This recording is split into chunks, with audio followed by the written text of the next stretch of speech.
What's happening, people? This is something new and something different what we're doing. I am in the van with my uncle, who has got over 40 years of experience having a plumbing business, running a plumbing business, being a lecturer, and all of the good stuff.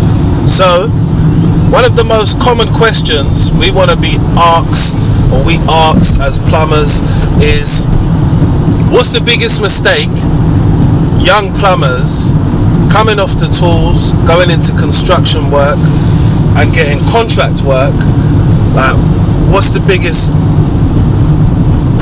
mistake what they make during that time?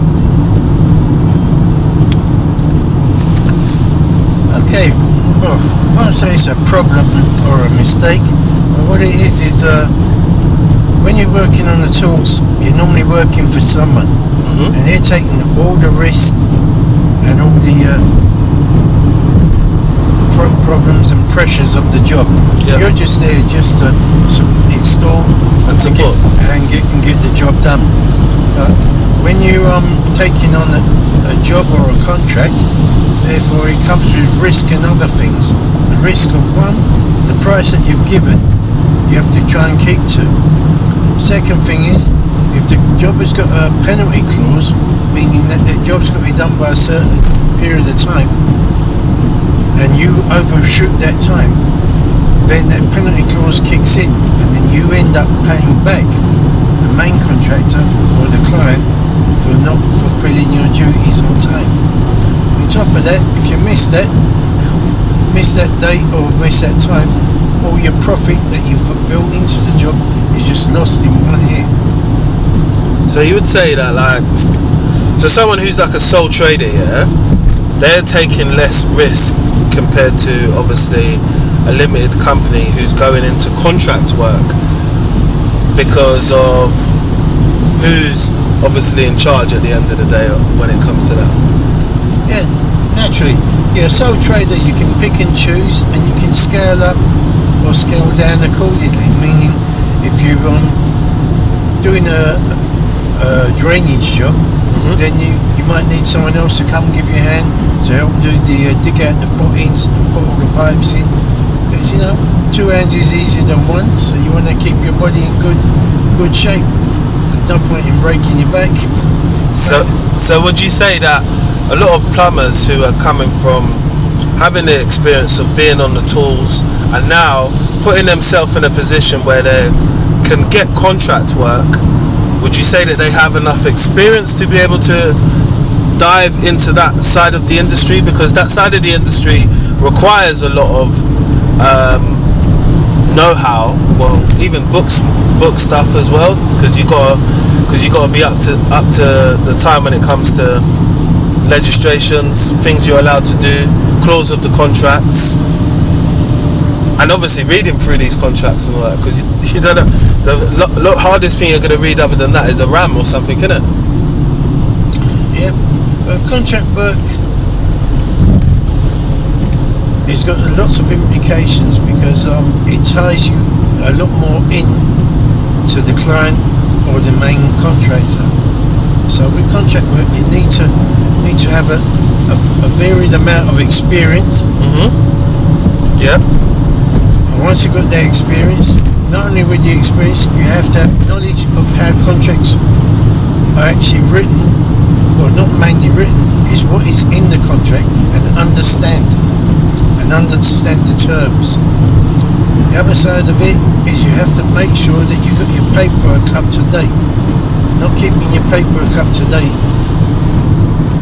can land you in a lot of hot water, because you might have forgotten to write something down or document something, and then when it comes to charging for it or whatever, they will say that you might have missed the time span, or they wasn't informed. So it's a hell of a lot going on the outside. So would you say that it's how would people get that experience to be able to get them into that position? Because that experience of like life experience is what you're obviously speaking about as well, which is obviously having a vast amounts of information when it comes to doing plumbing jobs, whether it's commercial, domestic, whether it's jobs which are outside, rainwater stacks and stuff like that, sewage, or whether it comes down to someone doing the domestic jobs, where, not to play them down, but I don't think there's that much amount of information which comes with that type of work. Do you know what I mean? You don't. To tell the truth, it doesn't really matter whether it's domestic, industrial, or commercial work. The rules are all the same. Depends on the quantity. If you're just doing one job here, one job there, and that's quite easy to manage and look after. But if you're in charge with looking after 30 flats and getting those 30 flats ready and prepared by a certain deadline date, then everything starts to come into play. Pressure on the demand. Yeah. Now, you know, if you've got 30 flats to do, and you can do one flat takes you 2 days, therefore you know that you're only going to get 2.5 flats done a week. Yeah. But if the client wants 5 flats done a week, then you're going to have to scale up, meaning you're going to have to get someone else in who can work as competent as you and work to the same standards as you, and actually get that work done so you're happy, because you got to charge for them. Yeah. And also make a small profit on the end of the job as well. Right, let's just pick a bone here. How do you find, or how do you know someone's got that level? We'll have to pause it. Right, so we're back on for the next question. The next question is, what would you do different, if you were starting a plumbing business today, with dealing with customers and getting customers? The mic's on there. Yes, on. Dealing with customers and getting customers, it all goes on your last job. Right. First thing is impression. How you speak to the client, how you respond to the client's questions, and if they're happy with that, then also the way you actually go about your work. First of all, they look at you for impression. They look at what clothing you got on. Also look what tools you got. Presentation, which is all part of presentation. They also look at how you actually go about your work. If you put down dust sheets, conduct. If they put down dust sheets and things to protect their furniture, their area. Yep. And then also, just generally, how you actually treat their property. Okay. In addition, they like to know that once the job is done, you explain to them anything that needs to be explained, if it's new tools, new equipment, whatever. Or if it's a repair, you show them that the old part, show them the new part, and show them how it's operating. Do you think that there's some type of way people can lead from those types of bits of examples to be able to get natural jobs, to be able to get people just contacting them? Like, let's take me for example. I've been a plumber for a while. I'm gonna look at the cameras. I've been a plumber for a while, and I've had my number out there for some years. I know of a random, I get like maybe like 6 or 7 people contacting me on a random, about sporadic plumbing jobs. How does someone do that for themselves that doesn't have that network or doesn't have the out that I have personally? How do they get that done? That's it. Well, the thing is, in my days, we never had social network and all these other bits and pieces. What we had was a thing called word of mouth. Right. Now, by word of mouth, you have to make sure that your last client you've done a good job with them, so then they can recommend you to others. And because I'm from that era, that's the way I believe things should be. You know, if someone's happy with your work, it's all part of customer care and customer relations. And also, it encompasses a thing called quality assurance, which was always there, but now it's a more bigger thing because people look at your quality assurance and it gives the client confidence and reassurance in the work that you're actually doing. But how could you say people could boost that? Do you know what I mean? Because that's what people want to know is how do you boost the amount of eyes or get into the right type of rooms where you can meet those individuals? Because where are they? They're only on like LinkedIn, really. Now, what it is, as long as everyone needs to drink water, they're always going to need a plumber. As long as when someone drinks, you need to dispose of it. So you're always going to need a toilet. So plumbers are always going to be in demand. Not only that, you got temperature changes. You're going to need heat. So you're going to need heating. You need cooking facilities. So you need gas or other forms. So plumbers are always going to be in demand. And the way you get yourself out there is by conducting yourself in a certain way and getting word of mouth. And when people hear about you or see the way you work, they feel confident and they want to give you more and more. And that is how you can begin to actually expand and grow a business. Because if you've got one bathroom suite to do, that's fair enough. But if you've got 10 bathroom suites to do, you don't really want the client to be waiting. Oh, go wait 2 weeks for this one to finish, then another 2 weeks, another 2 weeks. So therefore you scale your business up by taking on other people to actually get the works done sooner and in time.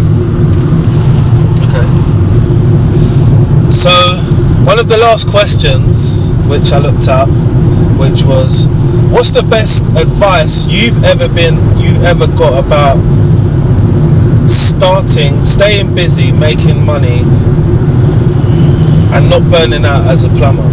So what's the best advice, I'm trying to say it again, you've ever got about staying busy, making money and not being burnt out as a plumber? Because burnout is a true thing at the end of the day. You know, like you can there's always going to be another plumbing job. There's always going to be someone that needs you to do something. There's always going to be a leak. There's always going to have someone, oh, I was looking for you. You know, the amount of times you've turned up to someone's house and they said, oh, I could have done with you a year ago, I had this problem, I had that problem.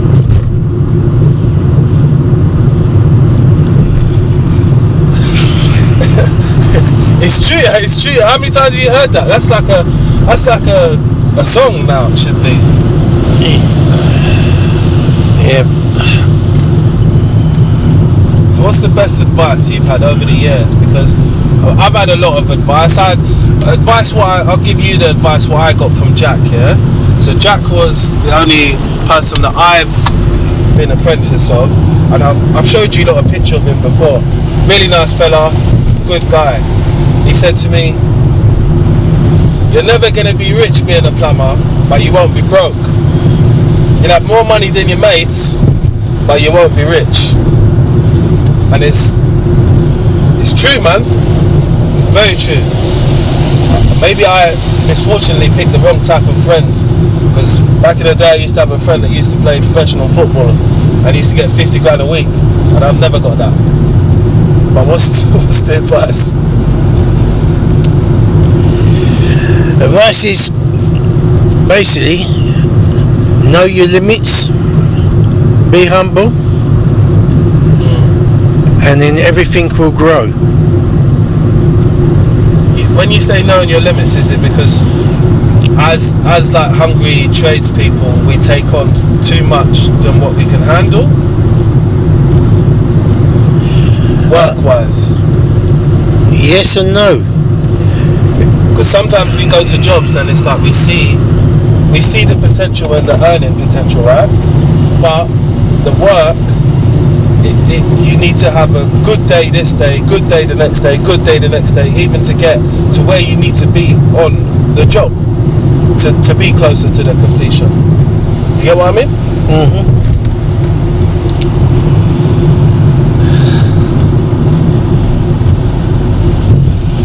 What was the main question there? The main question was, what's the best advice you've ever got about staying busy, making money, and not getting burnt out as a plumber? Best advice I've got, or I can pass on to anyone, is a word. First one is patience. Reason being is a job could take you 5 minutes, or it could take you 5 hours. Example, you go to take a case off a boiler, you undo the screws drop down the back of the work unit, and therefore now you're going to have to take the whole work unit out in order to get those screws. You know, so that job, a 5-minute job, providing you planned it properly, i.e. put a dust sheet underneath there, filled up all the holes on the work surface, that could have saved you a hell of a lot of time. So that's the first one, patience. Burnout is I can think of the monkey who put his hands through the bar. Instead of grabbing one peanut, he didn't. He grabbed a whole handload of peanuts. So now he's trying to get his hand back through the bar, and he can't come through because he's got too much. So therefore, when you see things, you have to realise what you can do and what you can't. You can't just grab. You have to plan things. Now, that monkey could eat all of those nuts if he took his time. Put his hand through, take one. Put his hand through again, take another. Put his hand through, take another. But because he wanted the whole lot all at one time, he overextended himself, and then he wasn't able to progress. And that would lead to burnout, where you think you can do everything, and you try this, you try that, try everything, and then next thing you know, you can't perform anymore. So, alright, this is the last question that we're going to do for van conversation today. I've been a plumber for 22 years now. How many years are you, Uncle?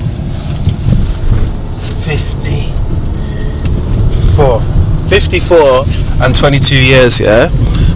I want to tell my honest truth. My motivation for doing plumbing, yeah, is money. I'll just keep it real with you. No one is doing any day job for the sake of it. There's a part of plumbing which I do enjoy. I actually like learning about stuff, you know. I'm a self-learner. That's why I think it works for me, because I'm going to come across so many different things, yeah, where I don't know. And I'm happy to say I don't know, but I learn. Because at the end of the day, when you get paid a bit of scratch, it's cool. But you know, like, to have a skill or to have something where you now know something, yeah, it's an advantage. That's how I look at it. But I do believe in, obviously, you know, you work hard or doing some of the same things as a plumber over and over again. I feel like you don't learn a lot, or you don't get better at it, or there's not always a level of interest in it. So for me, it's kind of kept me grounded by obviously earning money as well and learning at the same time. But I wanted to ask you as well. That's my answer. What's your answer? Well, plumbing, it's just like any other job. You have to enjoy what you do, otherwise you can never put out your best. Mm-hmm. Now, with me, whether it's designing it from in the office, on drawing boards and pipe sizing and everything, or whether it's out there installing it, whether it's domestic, commercial, industrial, everything is different. and it brings different challenges, and it brings different parts of your brain into focus. And it's always good to see the end result, especially when something's working as it should do. Yeah, money is a motivation, but the thing is, to me, having the end product working as it should do and seeing the smile on the client's face brings a lot of joy. And the thing is, if you can't bring joy to someone, what can you bring them? Okay. Well, that's it, guys. Make sure you subscribe to the channel, innit? Because I had to drag my uncle to do this video just now in the van. So subscribe, like and share, and I'll see you on the next upload.